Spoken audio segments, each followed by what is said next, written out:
Hello. We are still reading Sidelights on Peking Life in the Beijing Postcards book club.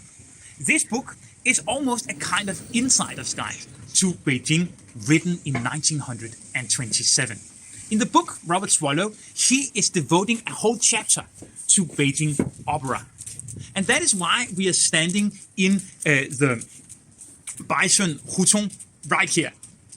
Because during the Qing dynasty, it was in and around this Hutong that pretty much all actors in the capital, they lived. That did not mean that the people here, they were what we would call superstars. Because during the dynasties, the actors were seen as outcasts. They had no product of their own, meaning that they were sort of looked down upon because they were only sort of appealing to people's desires. But that would change. And when Robert Swallow, he wrote this book in 1927, these actors, they had actually become what we could say was the first real sort of superstars of China. And why was that? We can get a good idea about that if we go over here. You can see that we have some boards outside this door.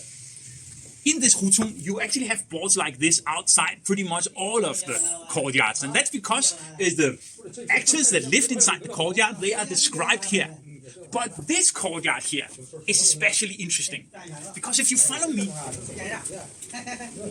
then notice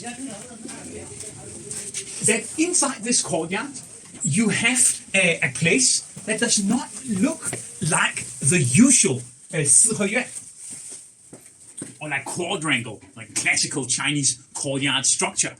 This here was where you had a school for actors. In other cities of Beijing, you didn't have these enormous courtyards where hundreds of children, they would learn to act. And the reason for that was that this place here was catering to the imperial court. The actors, they were originally only here because you wanted to entertain the empress. And if you look here, then you can see some pictures from inside a courtyard like this one. And it obviously looks very charming. But actually, these small boys that used to live in here, they were taught to play a certain role with the use of a lot of violence. Like Robert Swallow is writing in this book, then when you talked about how you taught the kids, you talked about beating a role into them.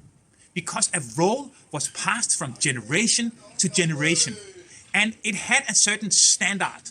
How should it be played? How should you talk? How should you walk? And all of that was handed over from master to pupil through a very strict regime implemented through punishment that could be whipping and other kinds of physical punishments.